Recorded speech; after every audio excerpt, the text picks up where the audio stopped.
Hello there. It's Wednesday. It's time for First Look, our unboxing series. And I'm speaking to you from behind the iron curtain of a dystopian future in which we take a look at Worldcoin. Yes, I'm talking Worldcoin. It is the project that has everyone talking. What is the Orb? What is going on here? And do you want these peepers to be scanned by Worldcoin? Find out after this messages from Our sponsors! Wow. Let's do it. Don't let high gas costs keep you out of Ethereum. A Balancer, the gas-optimized vault architecture, makes trading cheaper than anywhere else. Liquidity providers can optimize their fee earnings using the dynamic fee system that automatically adjusts to market conditions. You can also use asset managers to lend out idle assets, dramatically increasing your capital efficiency. And because Balancer is an open platform for flexible automated markets, you can choose from stable pools or weighted pools, and in the future more designs will be created that they don't even know about yet. Check it out at Balancer.fi. Do you want to get actionable insights and find new investment opportunities before everyone else? Nansen is a blockchain analytics platform tracking more than 100 million wallet addresses. Make informed decisions on your yield farming and investments through dashboards like hot contracts, smart money, and NFT paradise, and follow the smart money. See who's aped into an NFT collection or farm, and look into the behavior of money flows on chain. Sign up now at nansen.ai and become a smarter investor today. So hey, if you've spent any time around crypto recently, you will have not been able to avoid Worldcoin, the cryptocurrency, if we can even call it that wants to scan your eyeballs and give you cash, cold hard cash for free. I'm going to try and keep my snark to a low level here and just evaluate this thing on the facts that are in front of me, because it is so easy to get judgy and preachy and angry about this. So let's not do that before we get into Worldcoin. Because Worldcoin. there's so many things that are problematic about it. But we'll get into that because, we are Adults. So, Worldcoin. What is Worldcoin? Well, in their words, it's a new collectively owned global currency that will be distributed fairly to as many people as possible. Note the word fairly. Fair launch. Kind of a meme, right? Yearn Finance, fair launch. But now when I hear projects say fair launch, what do we think? Probably not fair. If you have to say it, it probably isn't. So they have this vision, a coin for humanity. It's going to be built on top of its own layer 2 using optimistic rollups. And this is a company that is obsessed with network effects. In their words, 3% of the world's population is in crypto right now. They reference a crypto.com survey, a piece of research that came out in July to back this up. And they're saying that's terrible for creating the network effects required to really make something out of cryptocurrencies. So they say, imagine a world where everyone around the globe, regardless of who they are, could participate in the growing space of digital economies and benefit from decentralized collective ownership. What would it take to get there? So their point is that cryptocurrency is kind of this boys' club where it's all in the hands of whales, and most, the concentration of wealth is incredibly compact. And actually, to do what cryptocurrency wants to do, you have to get around that. And the way you do that is by distributing tokens to as many humans as possible. So what they say is Worldcoin aims to overcome this coordination problem by aligning the incentives of all participants and allocating the majority of the currency to new users as a reward for joining the network. So it's like a sign-up bonus. Basically, you join the network, you get a coin. Note the fact that the majority of the currency to new users. It's not all of the currency, it's the majority. And we'll come back to why that's important. But the concept here is UBI. Worldcoin is not a UBI project, but the concepts and the ideas are very, very akin to the concept of UBI. If you don't know what UBI is, it's universal basic income. It's this notion that everybody on Earth could be entitled to basically a stipend. It's a form of income that you get every month. And there are instances of this around the world already. Andrew Yang in 2020 built his entire platform on the freedom dividend. I mean, there were a bunch of other things as well, but he's primarily talking about how AI is going to eat all of our jobs, pretty much. And particularly middle-class income, which makes up the bulk of how we pay for taxes and everything else. And so he implemented, what he was going to implement if he was elected, the freedom dividend, which was a basic income of $1,000 per month, $12,000 a year, for every American adult over the age of 18. Every single adult would be entitled to $12,000 a year. That's a massive, massive idea. Andrew Yang himself is a massive proponent of cryptocurrency. He believes that this is one path to universal basic income. And if you, this may not impact you, but if you think about the number of drivers in the US, and particularly young adult males, a lot of them go into driving. Around, in some states, it's around 10 to 15% of jobs of young males are driving jobs. And if you think automated vehicles, and particularly automated heavy goods vehicles, are coming at speed, all of that goes away. And that's going to be problematic. And Andrew Yang has made that the core piece of his platform. Finland ran an experiment where they actually gave 2,000 unemployed people a monthly tax-exempt basic income of 560 euros. And they ran it for 2 years. And the results of it were small employment effects. So, yes, people were slightly better able to get jobs, but better perceived economic security and mental well-being. So, UBI, under the conditions of this Finnish experiment, improved people's lives. We actually spoke to Olli Spangas, who ran that experiment about a year and a half ago, and had a really good chat with him about just the impact of UBI on their thinking, and particularly this experiment. And he was very, very positive about what had happened in the experiment, but very, very pessimistic about the Finns' ability to roll that out in any meaningful way outside of Finland. A lot of things have happened in Finland since then, but the immediate pushback from any government organization to UBI is, how are we going to pay for this? And Andrew Yang has a lot of interesting ideas about how you do that. And none of them revolve around taxing billionaires, by the way. So something to look into. But anyway, that's UBI, and it's the kind of the noble cause that sits underneath Worldcoin. They don't specifically say that is what we're going to do. They have some other ambitions as well, but UBI certainly sits in there, and it's probably not a bad piece of marketing for them to adopt that idea. Now, the challenge around all of this is, and it's very much a core piece of the Worldcoin offering, and that is, how do you ensure that only new users receive the currency? How do you ensure that, as we know, airdrop and bounty hunters don't just go and hoover up multiple instances of this effective airdrop? Their solution, biometric verification. So iris recognition with zero-knowledge cryptography creates what they call proof of person. So we know that you are a unique individual that signed up for cryptocurrency. Now, it's important to state here that they're not saying we have a record of who you are and where you live and a bunch of other data. We simply have a scan of your iris that allows us to know whether or not you have already claimed your Worldcoin. That's the core principle here. They're not saying we need to know who you are. It's simply saying, in our database, because it is a database, we have a record of an iris scan, and that iris scan did or did not claim Worldcoin. And the way they do that is by using this device here called the Orb, which is this sleek, glossy, kind of compelling circular object with its chrome surfaces and its green glowing light around it. This was designed by Thomas Meyerhofer. Thomas Meyerhofer has designed things for Porsche and Apple. He's an industrial designer. He makes beautiful, compelling objects. That's what he does. So the Orb captures a detailed image of your eye, and then it converts it to an iris hash. And then that code is stored in the database, which is how the project checks for uniqueness. So you can't just go and scan your eye and then scan it again and scan it again. So that's basically it.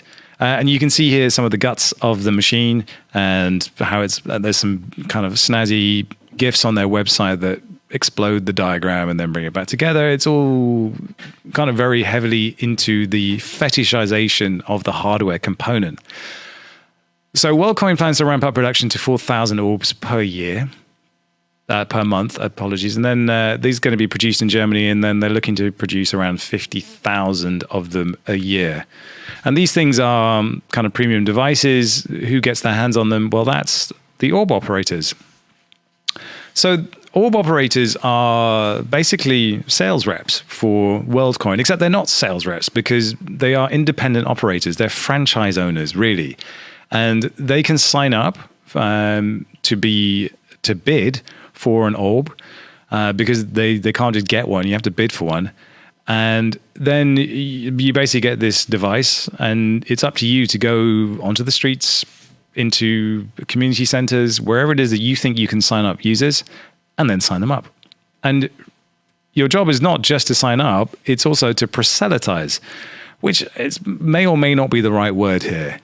Maybe advocate is the better word. But when you see what this looks like, proselytize kind of is the right word, because there is an onboarding process here, which is getting people who are not in cryptocurrency to sign up and be part of cryptocurrency. That necessitates proselytizing the ethos and the spirit and the philosophy of cryptocurrency. That is proselytizing. It's not just charity muggers in the street getting you to sign up for UNICEF and giving €3 a month. This is a fundamental mind shift exercise, and it finishes with the target looking into the orb and having their iris scanned. Now, I'm trying to make it sound as non-threatening as I can, but even by doing that, you can start to see why this is problematic. So in their documentation, they say the operators are tasked with explaining Worldcoin to new users. So there's this process: explain cryptocurrency, explain Worldcoin, and the shill here is, would you like some free cash? That's it. And we'll get on to how much free cash it actually is, but that's basically the shill. So Orb Operators get a 1-month contract. So they have a month to prove that they're good at running the orb. And then after the end of that month, they have to rebid for the contract. Now, can you start to see the problems with this? There's a pilot program running at the moment in 5 different countries. We'll look at which ones those are. And so people are kind of running these things, and they're starting to see the data about how many people you can sign up. But there are incentives for signing people up. So you get a small reward in Worldcoin for doing so. The more users you sign up, obviously the more you get. But those rewards decay over time. So the earlier you are, the more rewards you will get. At the end of the month, when you have to rebid for the contract, bids will be given to those who bid higher. And obviously, the more successful you are at signing people up, the more collateral you will have to bid higher and maintain the contract. Starting to see where this gets problematic again. So you have this front-loaded mechanism whereby those who are successful early will start to monopolize the franchises around the orbs. And it will then become... they'll become incumbents and be able to lock up more and more orbs. Now, this is encouraging people to become entrepreneurs and to run businesses around these franchises. And that in itself isn't necessarily bad, but you keep stumbling across these things with this project where you're like, did they have to do it like this? And I don't know if they did. So this is what the sign-up process looks like in the field. So they've been running these field tests with the orbs. This orb is this shiny chrome thing. It reflects everything around it. It looks futuristic. It looks sci-fi. It looks like it doesn't belong in the environment that it's in. It's dystopian. Now, there is a reason for this. It's the magpie effect. They want people to come and have a look at this shiny thing because they believe people are fundamentally drawn to shiny things. And I think that I'm just making this up, but Alex Blanier, who's one of the co-founders, actually said this. So they're running pilots in Chile, Kenya, Indonesia, Sudan, and France. Anything strike you about those particular countries? Yes, these are almost all emerging countries. Sudan has just had a coup. Indonesia, Kenya, Chile. France is obviously the exception here. In France, they're running it specifically with students. So they're running a student program there to test that out. But you can see here, the Kenyan one there in the street, the Indonesian one, it's a bunch of old women. Can you see it? Are you there? Are you there with this? If you saw this on the street, would you walk over and wonder what was going on? I suspect you probably would. It just looks weird, right? So this is what's happening. These people are signing up for a Worldcoin wallet, which they will receive, and then they will receive some Worldcoin tokens. So the onboarding rate is, well, I mean, I'll let you be the judge of that. Their goal is to get towards 1 billion signups and beyond. So far, I believe they've had 60,000 signups, and the best performing operators have been able to onboard around 1,000 users per orb per week, with our best performing operator even signing up 2,198 users in 1 week with a single orb. Now, these numbers for this project are incredibly important. Explosive growth, explosive sign up, explosive onboarding, network effects. That's what they're after here. So the best performing operator is in Indonesia and signed up over 30,000 users in a little over 4 months. So whoever that was, on busy bee. And his first week as an operator, he set the highest single weekly sign up total and has partnered with one of the biggest food delivery countries in the country to sign up its drivers, rented out a storefront and a shopping mall to capitalize on high foot traffic, and has even been invited to a nearby village to sign up all those who live there to Worldcoin. His time signing up the village was so successful that it resulted in 8 other villages asking him to do the same. Define success, please. Define success. So, does this sound like multi-level marketing? Well, of course it does. That's exactly what it sounds like, because that is in fact what it is. So, it's hard not to be cynical about this, but let's try and keep going. So, this token itself is WLD, Worldcoin. There's going to be a fixed supply of 10 billion tokens. 20% of those are going to be used to fund all production and the initial protocol development. That's a pre-mine, by the way. 10%. So yeah, if you get this Worldcoin, you don't get all of it in one lump sum. You get 10% upfront, and then the rest is dripped to you over the course of 2 years. And the estimates of how much it's going to be worth to you are quite rough. It could be $10 or it could be $200 over the course of 2 years. So in the context of Western wages, not a lot. But I did actually go and look at the minimum wage in Sudan, and I apologize if the data is not that robust. But it's interesting that the minimum wage in Sudan is around 95 cents per month. So that gives you a little bit more of a concept about why $10 might actually be quite significant. And it is 3,000 Sudanese pounds, or around $6.72 per month for civil servants. So in the context of a country like Sudan, it actually could be significant and it could make a difference. And so you're kind of wondering, well, if you want to airdrop this token to the entire world's population, then maybe people like me that don't necessarily need it could opt to return it back to a fund or put it into something else. Like, I don't know, if you're scanning all these eyeballs, maybe you could put it into eye research and actually solve the problem of blindness in Africa, for instance, or put money into that. I don't know. There are certain parts of the world where blindness is a genuine problem, and you could do something about that, maybe. So who's behind Worldcoin? Alex Blanier and Sam Altman. Come on, Google Slides, you can do it. There we go. So Alex Blanier and Sam Altman are the head honchos. They're the figureheads of this project. Altman was the former president of Y Combinator, co-founder and CEO of OpenAI, which is a project whose aim is to make sure that AI is used for the good of humanity and not for ill, and for driving us all into obscurity and infinite destruction. The project also had $25 million worth of funding from Andreessen Horowitz, from Coinbase, from Reid Hoffman, the founder of LinkedIn, and Sam Bankman-Fried. And that valued this company, Worldcoin, at $1 billion. We shouldn't really call it a company, because it's not.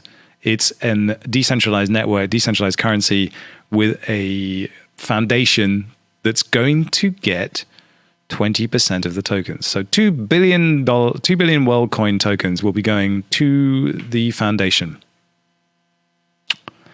Yes, they will. And sorry, there we go. Sam Altman bears a striking resemblance to this young man. Does he not? So there was a lot of pushback on Worldcoin from the likes of Edward Snowden, who saw the collection of eyeballs, the cataloging of eyeballs, as deeply problematic. Dan Dartbill, the legendary trader, picked up on the pre-mine aspect of it, that it creates an area of centralization that's deeply problematic. Mulvey landed on the idea that extreme surveillance and compliance measures in response to the pandemic combined with irresponsible centralized banking policy suggest now is not the time for a biometric coin corporation. And there's this sense that Worldcoin themselves were kind of just not with it when it came to the optics of this project, like designing this item that looks like it's literally born in a dystopian sci-fi movie, calling it Worldcoin, which, if you're going to come up with a name for an evil coin or an evil corporation in a Pixar film, well, you call it Worldcoin. But that's exactly what they did. They call it Worldcoin. It's the coin for the world. It feels like, Michael Jackson, heal the world, make it a better place. You know what I'm saying? So Sam Altman himself said, I definitely underestimated the visceral reaction to using biometrics for identity verification. And I was surprised to hear from people who don't. And it didn't come through in Worldcoin's field tests. Interesting update for me. Every single person that I've seen that came into contact with this just went, that's weird. Did nobody at any point say, oh, this looks creepy at any point? Or did they just ram it through and say, yeah, we're just going to do this because we're just going to do it? There are some data privacy concerns as well, particularly around GDPR. If you live in Europe, GDPR protects you, doesn't apply in the US. So if you're a European citizen and you agree to give up your data, particularly your iris hash, then it's entirely possible that Worldcoin themselves can do something about it that you may not like. Sorry, I meant Worldcoin. And yeah. So there's this quote from Alex Planier where he was talking about specifically the orb itself. And he says it's the first contact for users, right? We just wanted to make it really, really cool and really, really exciting. And by making it shiny, it gets people's attentions and they see their reflection as they stand there. It's a very cool and memorable experience. Doesn't that just feel completely disconnected from reality right now? There is a danger, of course, that we all become too woke about everything. And I understand those who are perturbed by just how woke things can get, but this just seems incredibly tone deaf. It just feels like a bunch of people got in a room and went, wow, you're so good at tech. No, you're so good at tech. You're so good at tech. No, you're so good at tech. You know what I'm saying? So, listen, I did the best job I could with being relatively objective about it, but it's incredibly difficult. This whole idea of network effects, of spreading things as far wide as possible, is a very Web 2 concept.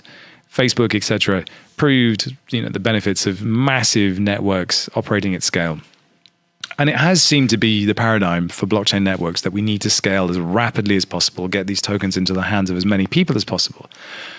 But there's this growing idea that actually that's not how this works, that small clusters, even temporary clusters of ideas and energy and economic value, popping up and then disappearing, popping up and disappearing, but being connected within a broader network that is interconnected, is a much more holistic and interesting and healthy way of creating network effects than the kind of one-size-fits-all vision that is being produced here. And I can't help feeling that this is like the Web 2 paradigm being used to ram through something. And it's interesting when you look at the blurb itself and you look at this long 19-minute read, how the launch works. So much of it is about the tech. It's about the hardware. And so very, very, very little indeed is about what we will use Worldcoin for, what the vision for the use case of it actually is.